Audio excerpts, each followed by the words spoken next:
अयाज जी उस्ताद। आया नहीं मज्जू गाड़ी लेकर? नहीं, छोटू को साथ लेकर गए हुए। अच्छा, कितना काम बाकी है वकील साहब की गाड़ी? तैयार है उस्ताद। अच्छा, मज्जू आ जाए तो उससे कहना गाड़ी अच्छी तरह चेक करे और वकील साहब को जाए। हम लोग जरा अभी आते हैं। ठीक है उस्ताद।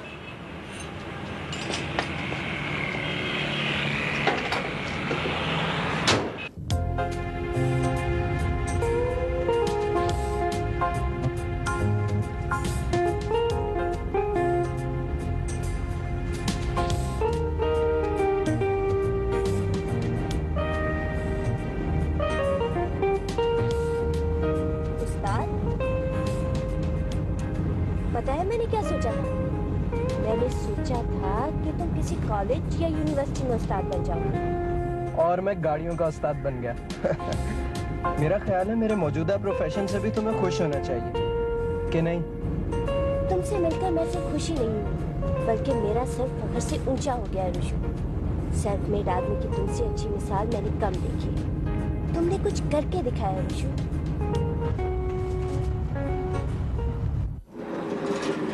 यार छोटू, इसका इंजन सीज हो गया। एक टो करके ले जानी होगी या फिर धक्का दे के वर्कशॉप पहुंचाओ। यार उस्ताद खुद देख लेंगे गाड़ी को, वहाँ ले चलते हैं। अबे बावले, आज उस्ताद गाड़ी देखेगा क्या? चलो दो धक्का। मैं अकेला धक्का दूं? नहीं तो फिर 2-4 धक्का देने वाले बुलवाऊं क्या? नहीं बने, हमसे नहीं होता भाई। अरे यार चलो।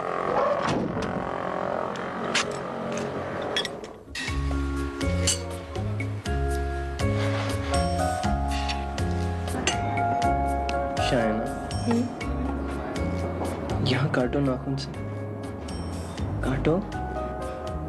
नहीं रुशु, तुम ख्वाब नहीं देख रहे हो। ये लम्हा इस वक्त जो कुछ भी है एक हकीकत है।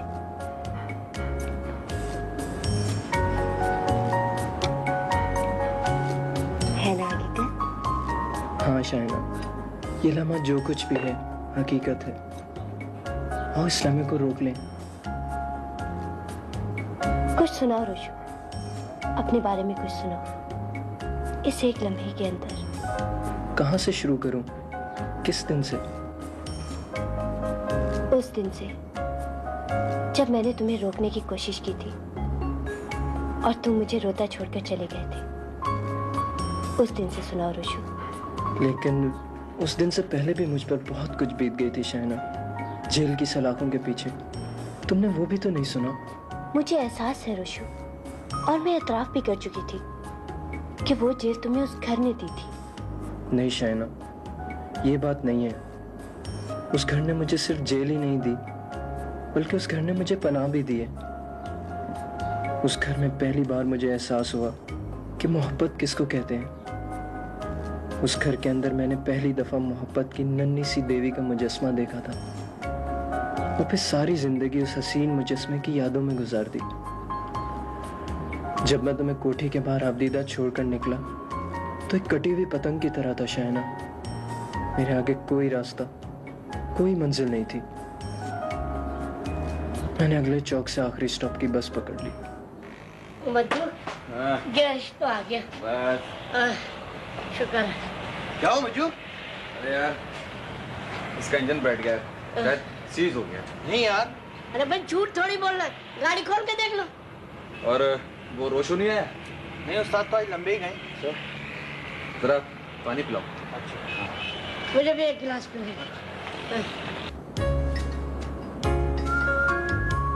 तुम सुनाओ। कहाँ से सुनाओ?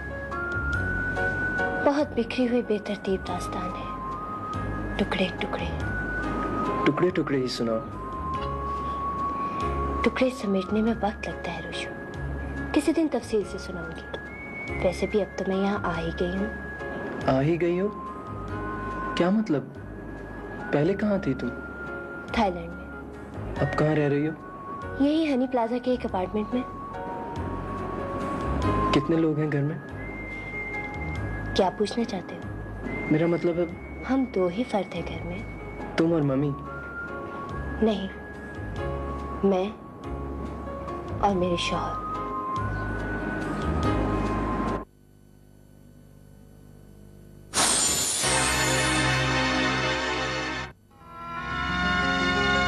तुम्हारी यादों के साथ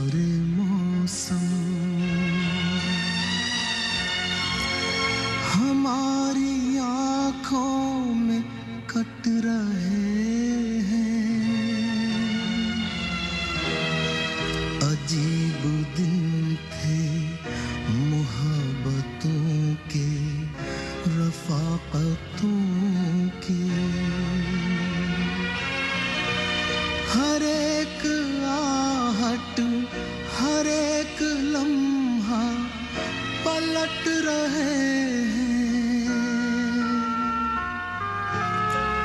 कहीं पे साया है मुंतज़िर एक रास्ते का, कहीं पे है धूप फासलों की। मैं उन दिनों की रफ़ाक़तों को किसी भी लम्हे न खोने दूंगा,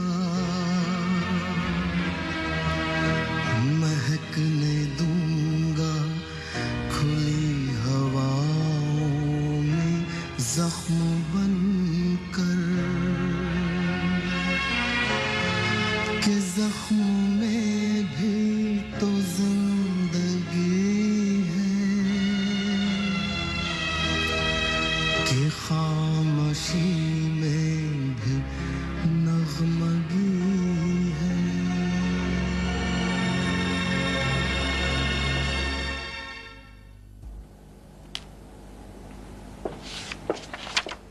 मम्मी, ये ऐड देखा है?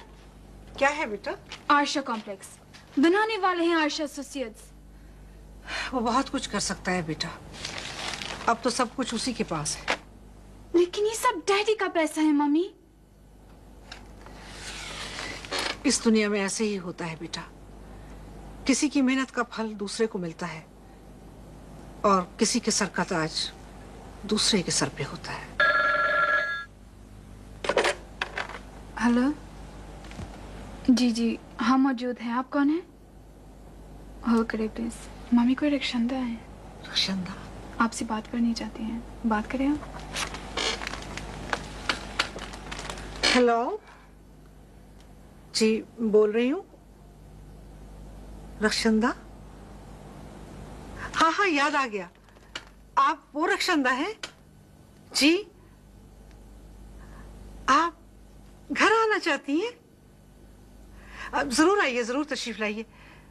कब आएंगी? एड्रेस है आपके पास? मैं आपका इंतजार करूंगी, आइएगा जरूर। जी जी, पहचान गई हूँ, बिल्कुल पहचान गई हूँ और बिल्कुल एतबार है। देखिए, मैं आपका इंतजार करूंगी। ठीक है, थैंक यू वेरी मच। कौन है मम्मी? तुम्हारे डैडी की एक सेक्रेटरी हुआ करती थी, शायद तुम्हें याद हो। अच्छी लड़की थी, तुम्हारे डैडी उस पर बहुत भरोसा किया करते थे। बाद में आरशा ने शायद उसे सैक कर दिया। मेरा ख्याल है ये वही लड़की है जो हमें फोन किया करती थी और अपना नाम और पता नहीं बताती थी। अब वो क्या कह रही हैं? कह रही है कि उसके पास आरशा के खिलाफ धोखे, फ्रॉड और बंगलिंग के डॉक्यूमेंट्री प्रूफ्स मौजूद है,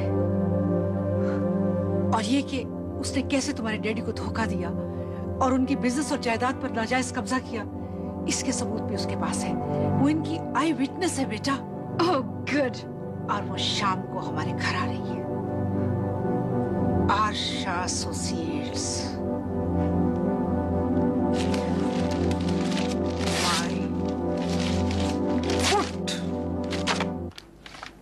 इस लिफाफे के अंदर तस्वीरें, कागजात, लेटर्स, आरशा की गुफ्तगू के टेप्स, उसकी बेईमानी, फ्रॉड और बेगुनाह जुबैर साहब को ट्रैप करने के दूसरे डॉक्यूमेंट्स हैं।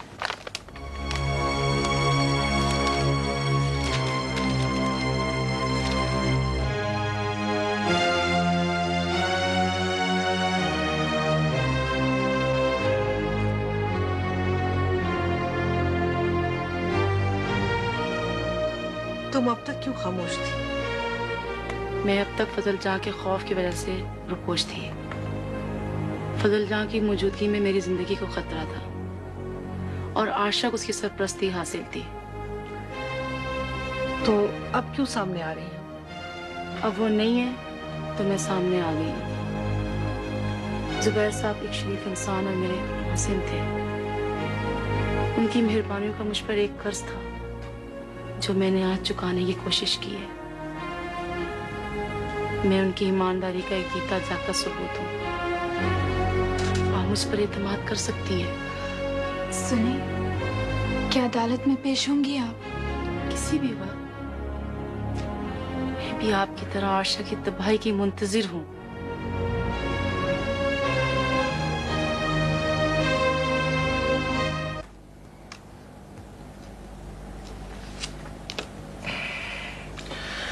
अब काबू में आया। क्या वाकई रहमान साहब? मिसेस जुबैर, उसका ये पैसा, असर रसूख सब अपनी जगह, लेकिन उसके खिलाफ इतने सबूत हमारे पास हैं कि वो बच नहीं सकता। उसे कोर्ट में लाए अंकल, और फिर उसके साथ वो कानूनी सलूक करे जो वो डिजर्व करता है। मैं उसका उसी तरह जवाल देखना चाहती हूँ जिस तरह उसने जुबैर साहब को तबाह किया। मिसेस जुबैर, उसका रोज हिसाब भी आ गया है। अब उसके झूठे जाहो जलाल की जान कानून की मुट्ठी में। ये बताइए, अदालत में आप उसके खिलाफ बयान देने को तैयार हैं? जी वकील साहब, जब और जिस वक्त आप चाहेंगे। ठीक, मैं आज ही तैयारी शुरू करता हूं और पहली फुर्सत में मुकदमा कायम कर दूंगा। फिक्र न करें आप।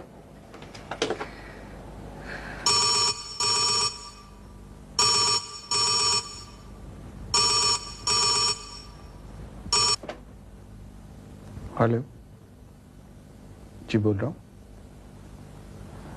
अस्सलाम वालेकुम जी। मुझे याद है जी। नहीं, क्यों नहीं अटेंड करना डिनर। एक काम कीजिएगा, गाड़ी भिजवा दीजिएगा।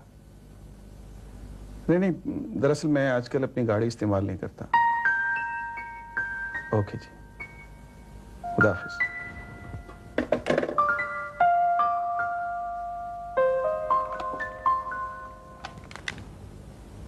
बाबा, गाड़ी आएगी मेरे लिए, मुझे इत्तला कर देना।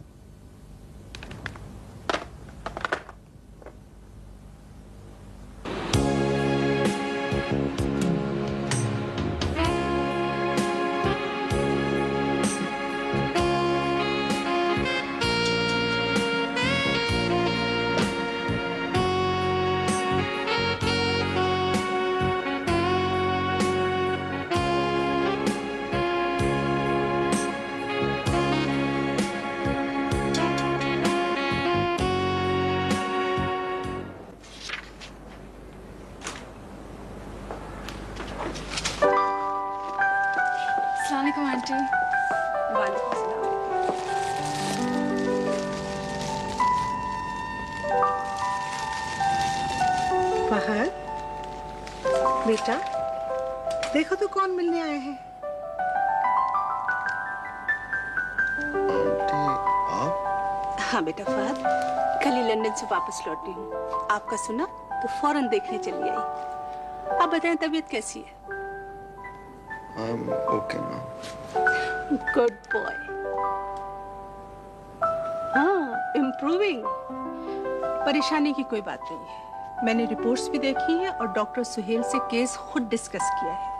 ही is in very good hands. Doctor Suhel बहुत अच्छा डॉक्टर है।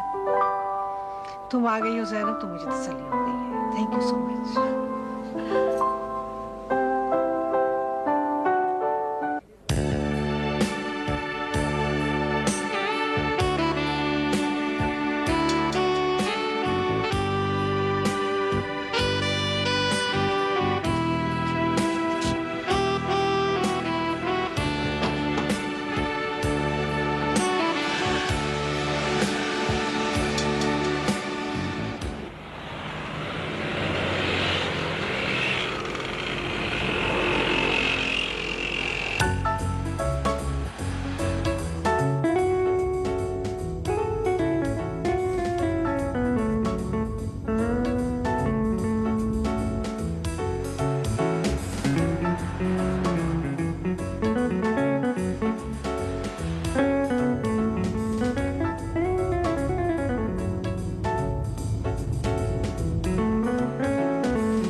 यहाँ क्यों रोक दी गाड़ी?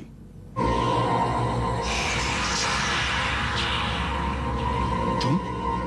मरने की फुर्सत तो मिल ही जाएगी आर्या।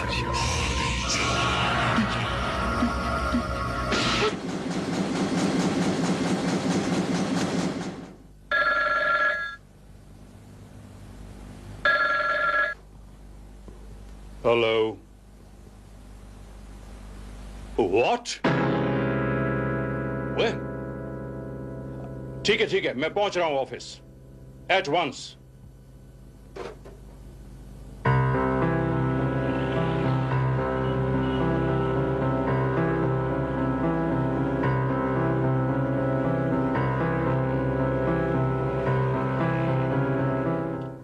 सर मैं ईयर्स कर रहा था। एक minute.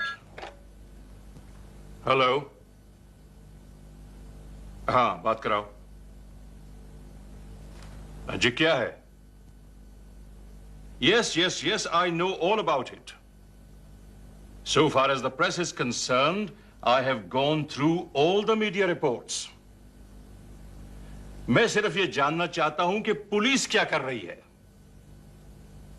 Committee or no committee, I want results. Murder है, चाहे छोटे आदमी का हो या बड़े आदमी का। और जहां तक आरशा के मर्डर का ताल्लुक है, पूरे शहर में हलचल मची हुई है।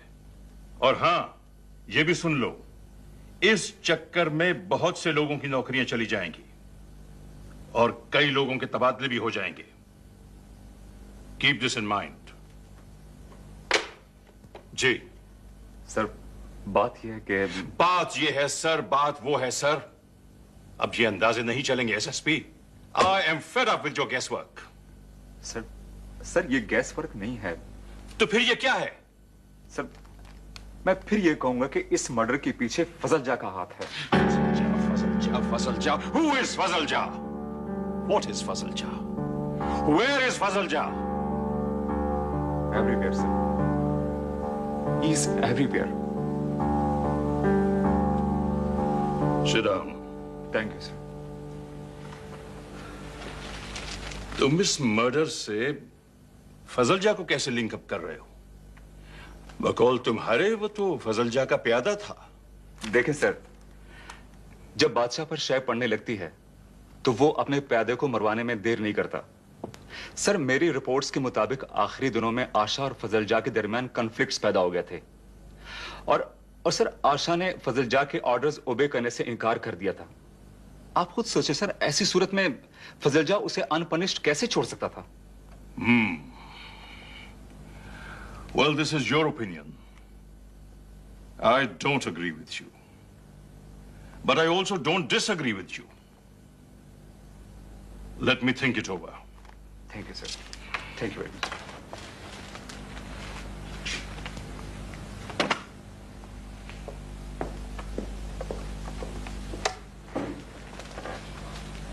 The Special Bureau. Mummy, Asha. क्या बात है बेटे? आशा का मर्डर हो गया। माय गुडनेस, इसे किसने मार दिया? पता नहीं चल सका है इसका। मम्मी, मैं इसे फांसी पर लटकती दिखना चाहती थी। इसने जो कुछ मेरे डैडी के साथ किया है, मगर ये बेटा, वो खुद अपने अंजाम को पहुंच गया है। लेकिन समझ में नहीं आया, मारा किसने इसे? ये दुश्मन तो हमारा था। वो सिर्फ हमारा दुश्मन नहीं था, वो बुनियादी तौर पर एक बुरा आदमी था। बहुत से लोगों का दुश्मन था और उसके भी बहुत से दुश्मन थे। लेकिन मुकदमा मम्मी, हम जो केस लड़े थे उसका क्या होगा? सूरत हाल बदल चुकी है। आरशा कैफरे किरदार तक पहुंच चुका। किसने पहुंचाया, ये एक मुअम्मा है। अभी तक असल कातिल की तलाश है, पुलिस तफ्तीश में लगी हुई है। फजल जाके कुछ मजीद आदमी हिरासत में लिए जा चुके हैं। आरशा के अपने बंदे भी पकड़े गए। देखें क्या होता है। और वो मेरे डैडी की बेगुनाही का सबूत? जुबैर साहब की बेगुनाही के सबूत भी सामने आ रहे हैं। आप दावा कब दायर कर रहे हैं? अभी नहीं। क्यों? कहते हैं तेल देखो तेल की धार देखो। अब हमें जल्दबाजी नहीं करनी चाहिए। हमने मुकदमा दायर करने के लिए जो फाइल तैयार की थी उसके कंटेंट्स में बहुत तब्दीलियां आ गई। हमारे दलाइल और सबूत फराहम करने से पेशतर ही आरशा के फ्रॉड बदउनवानियां और जराइम सामने आ रहा है। सो अब हमें खुद ब खुद बदलते हुए हालात का कुछ देर इंतजार करना चाहिए। सच्चाई सामने आ रही है। खुदा ने चाहा तो बहुत जल्द सच्चाई सामने आ जाएगी। वकील साहब, हमारी ये ख्वाहिश नहीं है कि अपनी डैडी की सल्तनत के वारिस बन जाएं। हम सिर्फ सच की फतह चाहते हैं वकील साहब, सिर्फ सच की फतह। मैं तो सिर्फ ये चाहती हूँ कि ट्रायल हो, रीट्रायल। आप मुतमईन रहें, रीट्रायल होगा।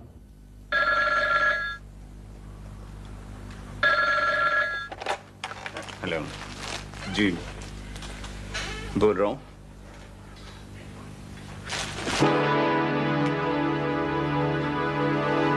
ओह माय गॉड, मेरे बच्चों को बताओ प्लीज। देखो, मुझसे कुछ नहीं छुपाओ, मुझे सच सच बताओ। ठीक है, मैं फौरन पहुंच रहा हूं।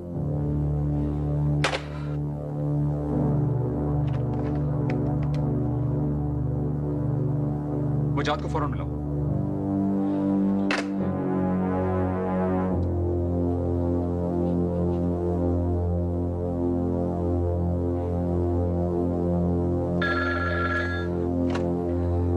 हेलो वजात।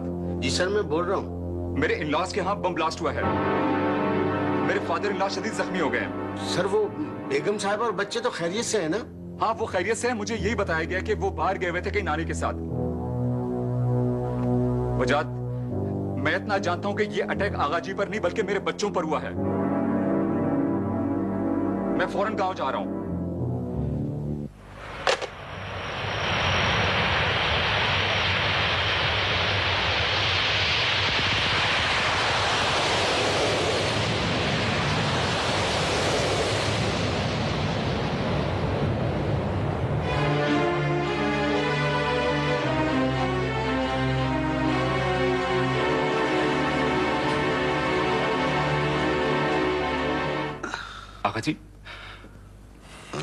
आगा जी, अब कैसा फील कर रहे हैं आप?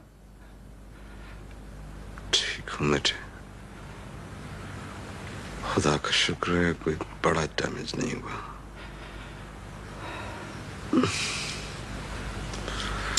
थोड़े बहुत फ्रैक्चर हैं, ठीक हो जाएंगे। मैं मर भी जाता तो कोई परवाह नहीं। अल्लाह का शुक्र है बच्चे महफूज रहे। वो उस वक्त घर के अंदर नहीं थे। ये सब कुछ हुआ कैसे?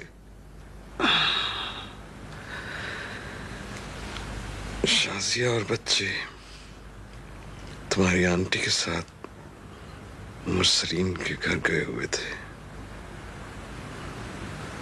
मैं वुजू करके मगरिब की नमाज पढ़ने जा रहा था कि एक जोरदार धमाका हुआ। उसके बाद पता नहीं क्या हुआ।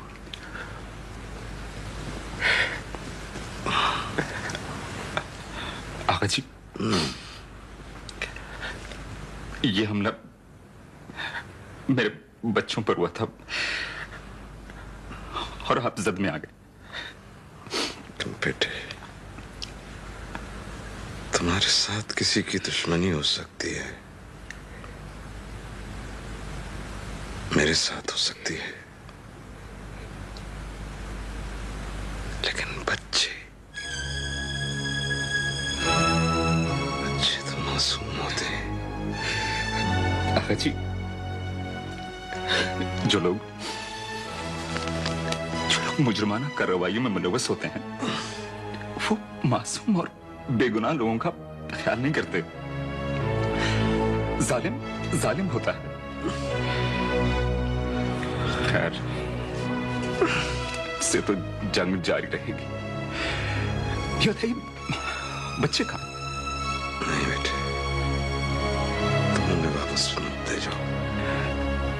इन हालात में बच्चों को वहां ले जाने का सवाल ही पैदा नहीं होता।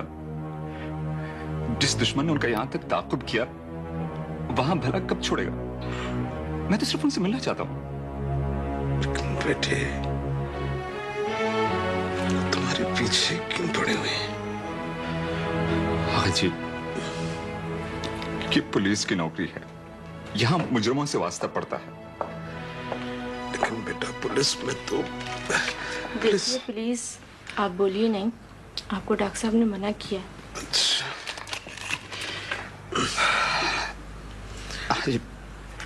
इंशाल्लाह सब ठीक हो जाएगा, आप बिल्कुल फिक्र ना कीजिए। ये बताइए फैमिली कहाँ है? तुम्हारी फैमिली बहुत महफूज जगह पे है। उनके वेयर अबाउट्स तुम्हारी आंटी के अलावा कोई नहीं जानता। वो अभी आती होंगी, जरा स्टोर गई हैं दवाएं लेने।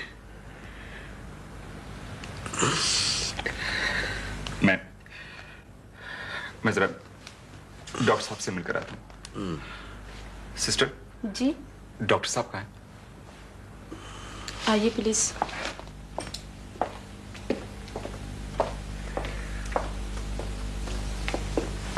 अस्सलाम वालेकुम डॉक्टर साहब। वालेकुम सलाम। डॉक्टर साहब ये सूबेदार साहब के बारे में आपसे कुछ पूछना चाहते हैं। जी तशरीफ रखें। Thank you. डॉक्टर साहब मैंने आगा जी की तबीयत के बारे में आपसे पूछना था, कैसे हैं वो? सर हमसे जो कुछ हो सकता था वो हमने किया। बाजू में मामूली चोटें हैं, हेड इंजरी भी सिंपल है, रह गई टांगे तो। डॉक्टर साहब क्या हुआ टांगों को? शहर से सर्जन गुलजार आ रहे हैं, ऑर्थोपेडिक सर्जन। शायद उन्हें एक मेजर ऑपरेशन करना पड़े। डॉक्टर साहब उनकी टांगे क्या मैं उन्हें शहर ले जा सकता हूँ? आप शाम तक हैं ना, डॉक्टर से मशवरा करके ही कोई फैसला किया जा सकता है। डॉक्टर साहब प्लीज प्लीज कुछ तो बताइए उनके बारे में। आप सर्जन गुलजार से मिल लें, वो आपको सही पोजीशन बताएंगे।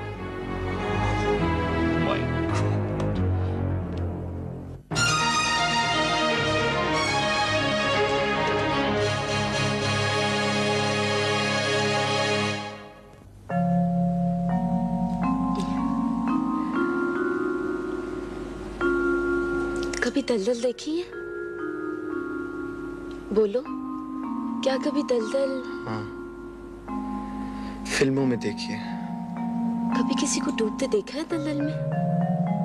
वो भी फिल्मों में देखा है। तो फिर किसी को डूबने से बचते हुए भी देखा होगा। मेरा मतलब है फिल्मों में। देखा है। कैसे बचता है वो? कोई बचा लेता है। कैसे? हाथ थाम कर। Very good. लेकिन तुमने ये भी देखा होगा कि सिर्फ बचाने वाला नहीं बचाता, बल्कि डूबने वाला भी हाथ थामकर दलदल से निकलने की कोशिश करता है। उसके बचने में अपनी कोशिश का ज्यादा दखल होता है। थामो मेरा हाथ। थामो।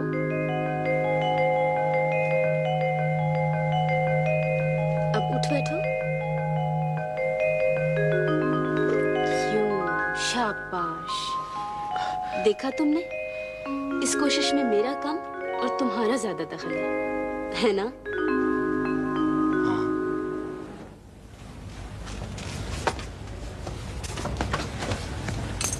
मिस शाला, आपकी फ्रेंड सोशल वर्कर से ज्यादा साइकोलॉजिस्ट मालूम होती है। डॉक्टर सुहेल, क्या सोशल वर्क से रिलेटेड नहीं है साइकोलॉजी? बिल्कुल है। साइकोलॉजी तो एक ऐसा मजमून है जो कमोबेश हर मजमून के साथ रिलेटेड है, लेकिन क्या? जिस तरह मिस मायरा फहद की केयर कर रही हैं, उससे मुझे एक अंदेशा है। किस बात का? मेरे ख्याल में फहद को लाइफ में पहली बार इतनी अटेंशन मिली है। कहीं वो अगर फहद मायरा में इन्वॉल्व हो गया तो क्या? तो बहुत कुछ हो सकता है। मसलन ये भी हो सकता है कि फहद मायरा में सीरियसली इन्वॉल्व हो जाए और मायरा को खबर ही ना हो। ये कैसे हो सकता है? क्या ये जरूरी है कि कोई किसी को चाहता हो और उसको इस बात का इल्म भी हो? होना चाहिए। मेरा ख्याल है इल्म हो जाता है बगैर इज़हार के। डॉक्टर, आप बात कुछ गोलमोल नहीं कर रहे क्या? हाँ, मैं दरअसल बात घुमा फिरा कर कहने की कोशिश कर रहा था। जब कभी भी खुलकर कहने की कोशिश करता हूँ तो हिम्मत नहीं पड़ती।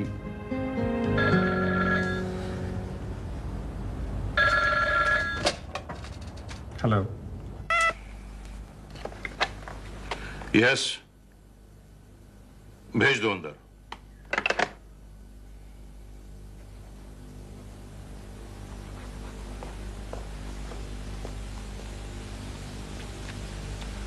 बैठो। Thank you sir. मुझे तुम्हारे इन लॉज के घर पे ब्लास्ट होने की खबर मिली। मैंने ये भी सुना था कि तुम्हारे बच्चे वहां थे। थैंक गॉड कि वो खैरियत से हैं, बच गए। तुम्हारे फादर इन लॉ का जख्मी होना, इसका मुझे बड़ा अफसोस हुआ। सर, उनके किसी के साथ दुश्मनी नहीं थी। Are you quite sure? जी सर, वो एक बेजरर और अल्लाह वाले आदमी हैं। सर, असल में ये अटैक मेरे बच्चों पर था। सर, एक बार आपके हमदर्दाना मशवरे पर अमल करते हुए मैंने अपना इस्तीफा वापस ले लिया था। और अब ये क्या है? एक बार फिर तबादला। सर, इसके पीछे भी वही हाथ है जो हाथ मेरे बच्चों पर हमले के पीछे है। सर, एक कड़ी को दूसरी कड़ी से मिलाते जाएं तो आखिरी कड़ी जाके फजल जा से मिलती है। और मैं फिर कहूंगा, तुम्हारी सोच की सुई एक ही जगह आकर अटक गई है एसएसपी, फजल जा। लेकिन हो ये रहा है कि मेरी बार बार मुदाखलत के बावजूद ऊपर वाले और नीचे वाले दोनों मेरे ऑर्डर्स बाईपास कर रहे हैं। I simply don't understand. लेकिन जो ये फजल जा है वो यस, हाँ, बात कराइए। Yes sir, I am listening in sir.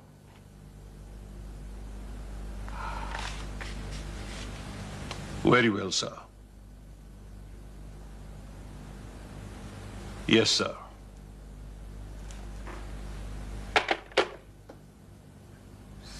Sir? Well, I am no longer of any help to you, young man.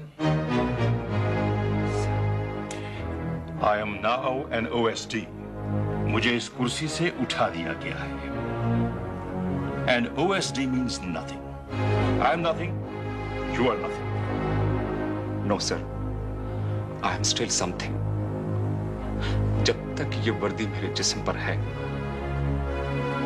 उस वक्त तक मेरा हाथ फजल जा के गिरेबान की तरफ बढ़ता रहेगा। लेकिन सर, एक चीज का अब आप भी एहसास कर लें, अपनी बेबसी और फजल जा की ताकत का। और अब मेरी बात का भी आपको यकीन आ गया होगा।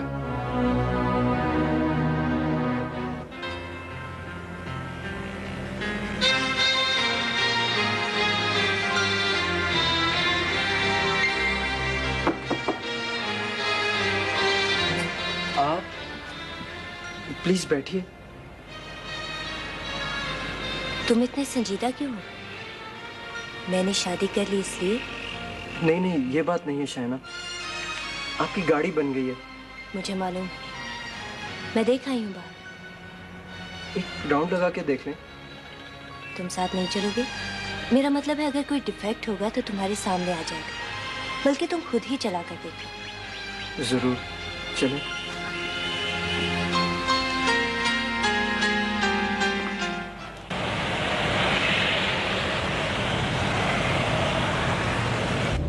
कैसी चल रही है? बहुत स्मूथ, लेकिन हाँ जरा भारी भारी है। हाँ, मुझे भी यही फील हो रहा। इंजन नया बनाया ना, इसलिए जरा कुछ दिन हल्की स्पीड पर चलाएंगी तो और स्मूथ हो जाएगी। किसी अच्छे से रेस्टोरेंट में चल के चाय ना पिए? My pleasure. बहुत रस्मी नहीं हो गए?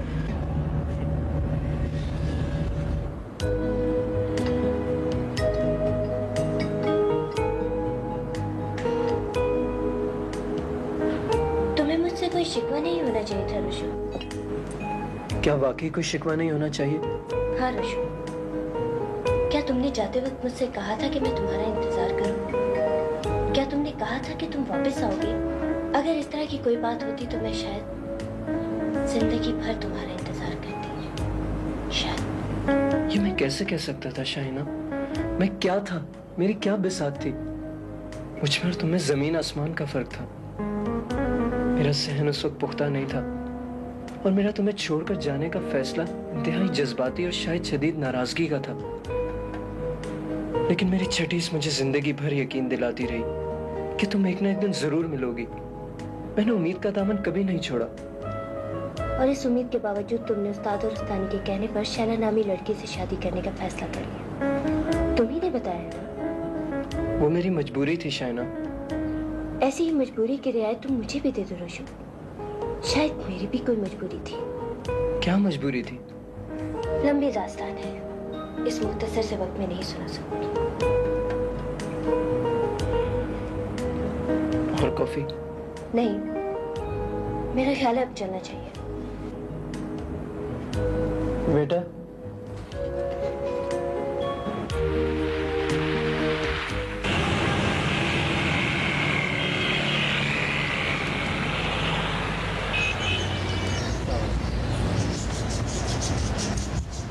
गाड़ी इधर साइड पे रोक दे।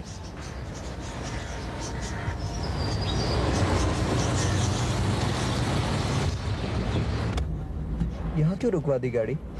मैं इस प्लाजा में रहती हूँ, छठी मंजिल पर, फ्लैट नंबर 2।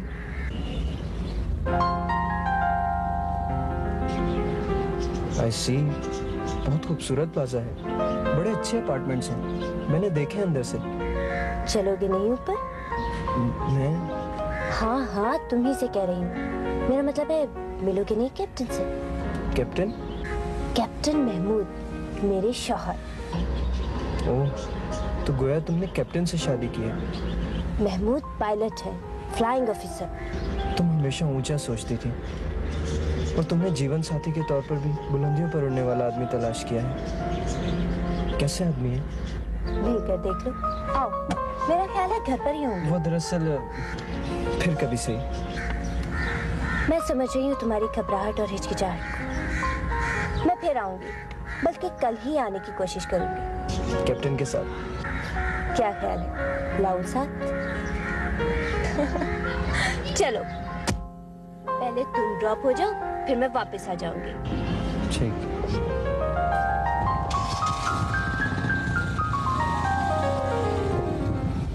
एनओसी हमारी हो गई है, सिर्फ तारीख 2 दिन बाद की फाइनल हुई है। हमने 17 तारीख कहा था, लेकिन कुछ वजूहात की बिना पर 19 तारीख को शो करना पड़ेगा। हमारी तमाम तैयारियां मुकम्मल हो गई है मैडम, और शैला ने तो कमाल कर दिया। क्या भाई? एक नहीं 3 स्पॉन्सर फाइनल किए हैं। Well done Shaila.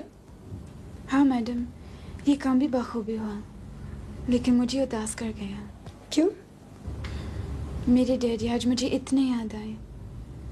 मैं बिजनेस कम्युनिटी में जिस जगह गई और उन्हें ये मालूम हुआ कि मैं जुबैर अहमद की बेटी हूँ, फिर हमारा काम होने में देर नहीं लगी। हाँ शैला, अच्छे लोग अपने बाद अपनी रेपुटेशन छोड़ जाते हैं जो मुद्दत तो कायम रहती है। बहरहाल तुम उदास ना हो, बाहिम्मत लड़की हो। मैडम, हमने शैला को एक और बात के लिए भी राजी किया। वो क्या भाई? फंक्शन में शैला गाना भी गाएंगी। ओह, वंडरफुल शैला। मैंने अपने कॉलेज में कुछ सिंगिंग की है मैडम, मगर इंग्लिश सॉन्ग्स गाए। कोशिश करूंगी कि उर्दू में भी गा सकूं। आज इतने दिनों बाद कैसे रास्ता भूल गए? बेटे, इंश्योरेंस एजेंट रास्ता भूलता कभी नहीं। वो तो अपने बीमे के चक्कर में कहीं ना कहीं सही रास्ते पे चल रहा होता है। अरे अंकल, हमने क्या बीमा लेना? उस्ताद के पीछे जिंदगी भर पड़े रहे, उस्ताद तो आपके चक्कर में आए नहीं। बेटे, वो बीमा एजेंट ही नहीं जो उस आदमी को बीमे के चक्कर में ना ला सके जो बीमा खरीदने की हैसियत रखता हो। उस्ताद माशाल्लाह हैसियत तो रखते थे, मगर आपकी सेल्समैनशिप फेल हो गई थी। बेटे, हम भी माशाल्लाह से आपके उस्ताद के हाथ बीमा सेल करके ही रहे थे। जी जी।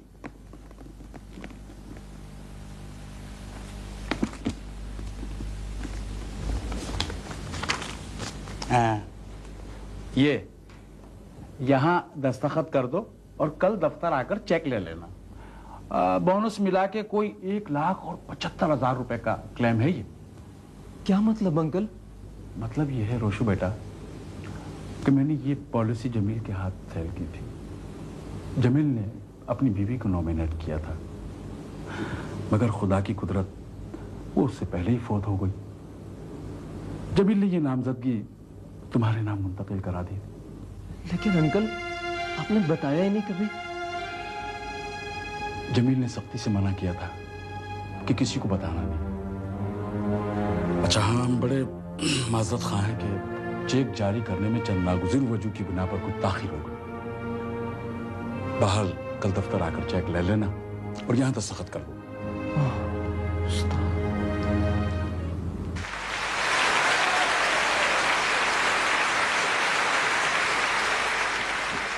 शुक्रिया, थैंक यू। मुझे गाना तो नहीं आता, लेकिन जैसे आप सबको मालूम है कि ये शो फलाही मकसद के लिए किया गया है, लिहाजा गाना ना जाने के बावजूद मैं जैसा भी गा सकती हूँ हस्बे हाल गाने की कोशिश करूँगी। Thank you.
कैसे लगा शुफात?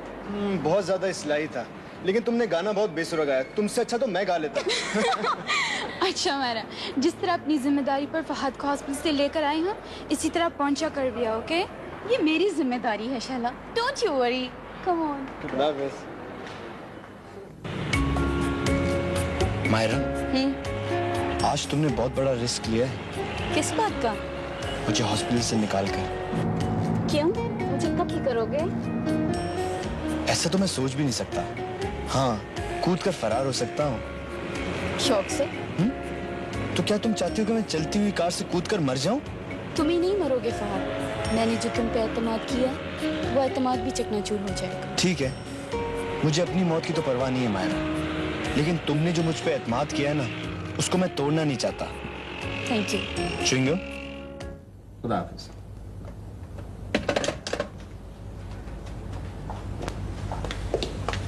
डॉक्टर सुहेल, ये रहा आपका पेशेंट। हस्बे वादा आपके हवाले कर रही हूँ। अब चाहे आजाद कर दें या कैद में इजाफा कर दें। आजादी तो अभी तुम्हें नहीं मिल सकती। क्यों सर? इसके लिए तुम्हें कई बार कान पकड़ने होंगे और नाक से जमीन पर लकीरें खींचनी होंगी। अभी शुरू कर दूं सर? अभी नहीं, अभी तुम अपने बेड पर जाओ। पहले मुझे रसीद दे दीजिए। किस बात की? यही कि पेशेंट सही सालिम वसूल कर लिया। मिस मायरा, क्या पेशेंट देते वक्त मैंने आपसे रसीद मांगी थी? Well sir, I protest. What for? ये क्या आप लोगों ने पेशेंट पेशेंट की रट लगा रखी है? I am not a patient, मैं एक सेहतमंद आदमी हूं। सिस्टर, ये एक सेहतमंद नौजवान है और चूंकि आजकल हमारे हॉस्पिटल में सिर्फ सेहतमंद लोग ही एडमिट हैं, लिहाजा इन सेहतमंद साहब को इनका बेड नंबर बताइए। चलिए। चलिए फाहद साहब अपने रूम में। ओके डॉक्टर साहब, मैं भी इजाजत लूंगी। मिस मायरा जी। शैला का भी सॉन्ग था। शैला ने भी गाया है। कैसा गाया? मार्वलस। बोर। ओके डॉक्टर साहब, हाफिज।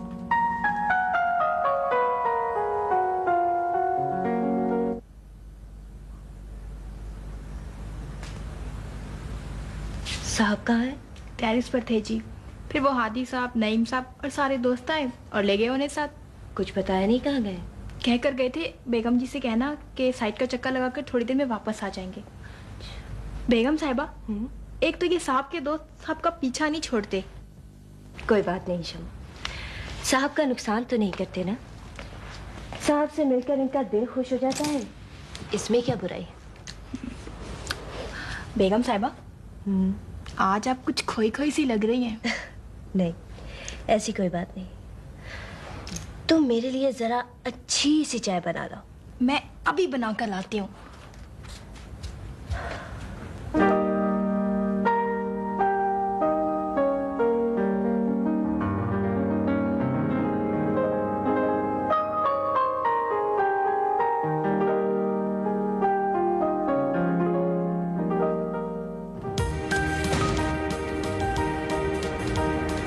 जी जनाब।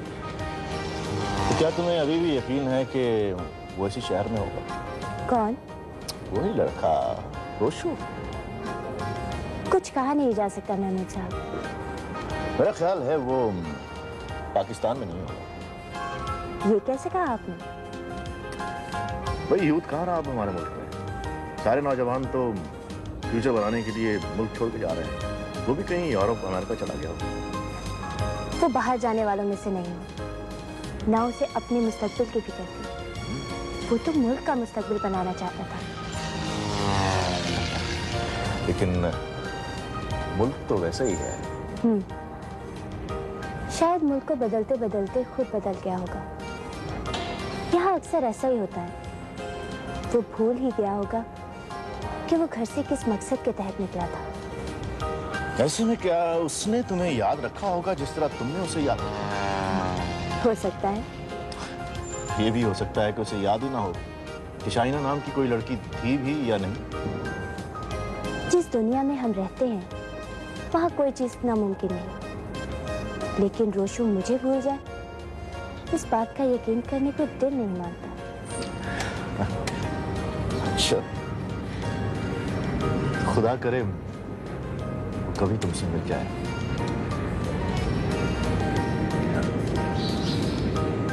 अच्छा मैं चलता हूँ। ओके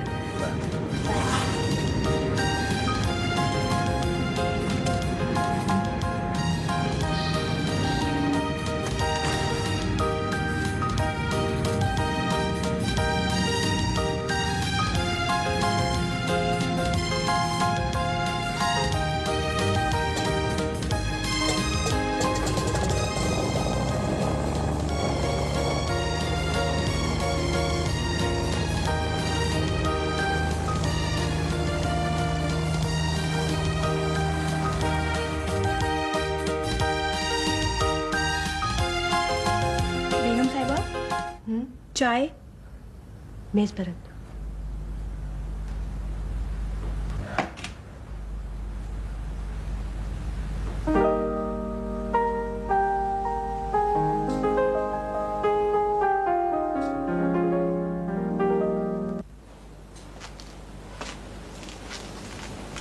डॉक्टर फजाना, क्या हो रहा है? डॉक्टर साहब, हक साहब का फोन आया था। खैरियत? क्यों आया था? 31 नंबर की प्रोग्रेस पूछ रहे थे। क्यों भाई? उनके कोई दोस्त हैं बैरिस्टर साहब, पूछ रहे थे कब तक छुट्टी होगी। तो आपने क्या कहा? मैंने यही जवाब दिया कि डॉक्टर सुहेल ही बता सकते हैं। खैर, छुट्टी तो उसकी की जा सकती है, मगर उसके तीमारदार। नहीं भाई, ये बात नहीं है। दरअसल वो पेशेंट अभी अंडर ऑब्जर्वेशन है और ऐसे पेशेंट्स को कुछ दिन आजाद रखकर ऑब्जर्व किया जाता है कि क्या प्रोग्रेस है। उस पर से निगरानी बिल्कुल खत्म की हुई है। रिजल्ट क्या है? बहुत होपफुल है। गुड। डॉक्टर प्लीज फोन दीजिएगा। Thank you.